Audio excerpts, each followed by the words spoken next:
Hi guys, JB and Minot here, and these are my most pickups here. It is November 14th, so here we go. The first one is, and they're all for 3DS games. Okay, and the first one is The Legend of Zelda Triforce Heroes. This is not your typical Zelda game. This is a puzzle game where you go into certain dungeons and you gotta open them up, and what you do is you have 3 Zelda clones and you have to stack them up to get them to go to certain heights and to reach certain heights to hit certain buttons and whatnot.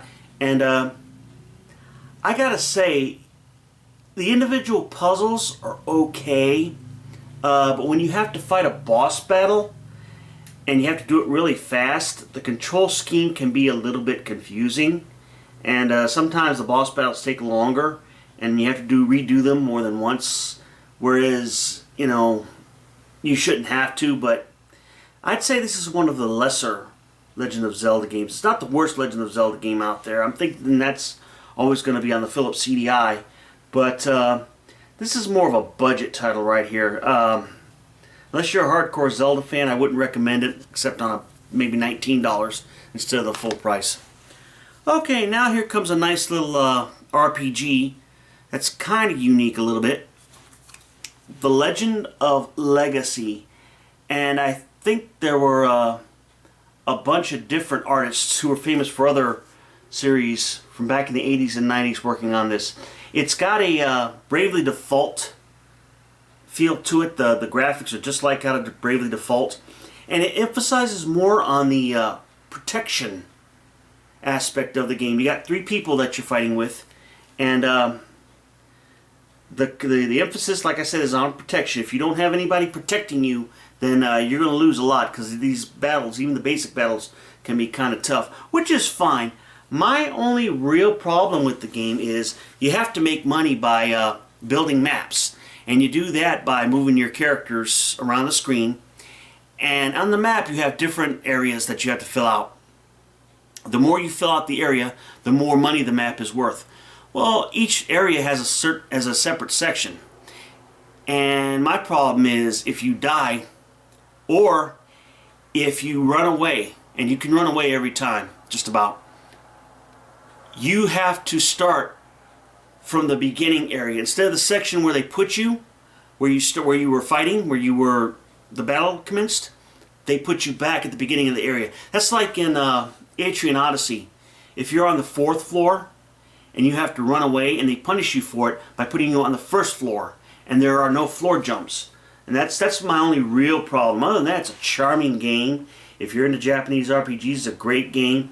But that putting you way back at the beginning of the map, that really it gets frustrating. But other than that, it's a great game. If you like RPGs and Japanese RPGs, I'd highly recommend it. The Legend of Legacy, and it's from Atlus. Atlus always does things a little bit different.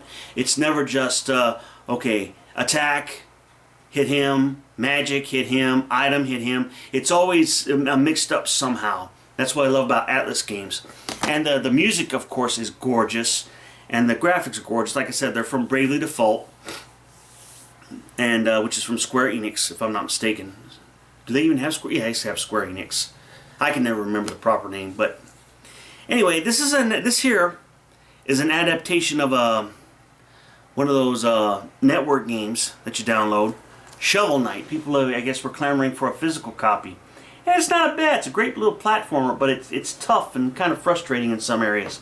And I think it costs $25, which or maybe $29, but it's not your normal, priced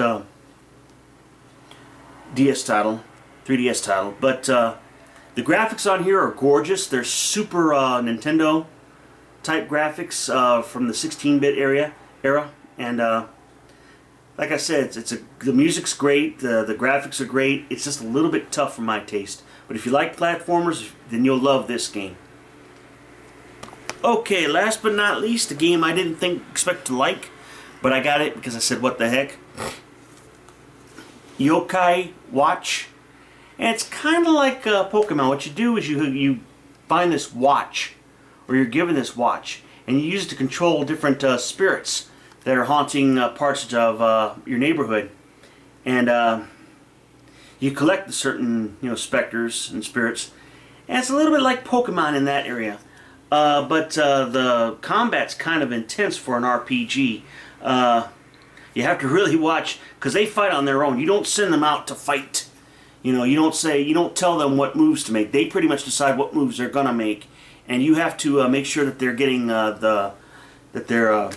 getting healed. You got to make sure they're getting the items they need to survive. And I'm fighting a boss battle right now. It's really kind of tough.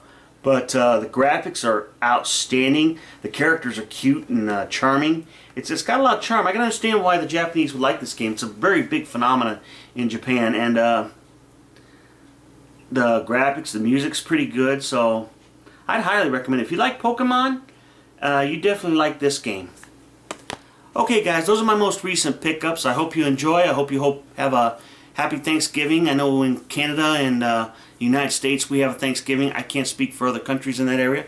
But I pray for the people of France. I hope God brings peace to that nation pretty soon. And I hope God gets all the bad guys who plotted against that city in Paris. That city called Paris. And I hope God brings them to justice soon. Alright, you guys have a great week. Have a great weekend. God bless you. Thanks for watching. Bye-bye.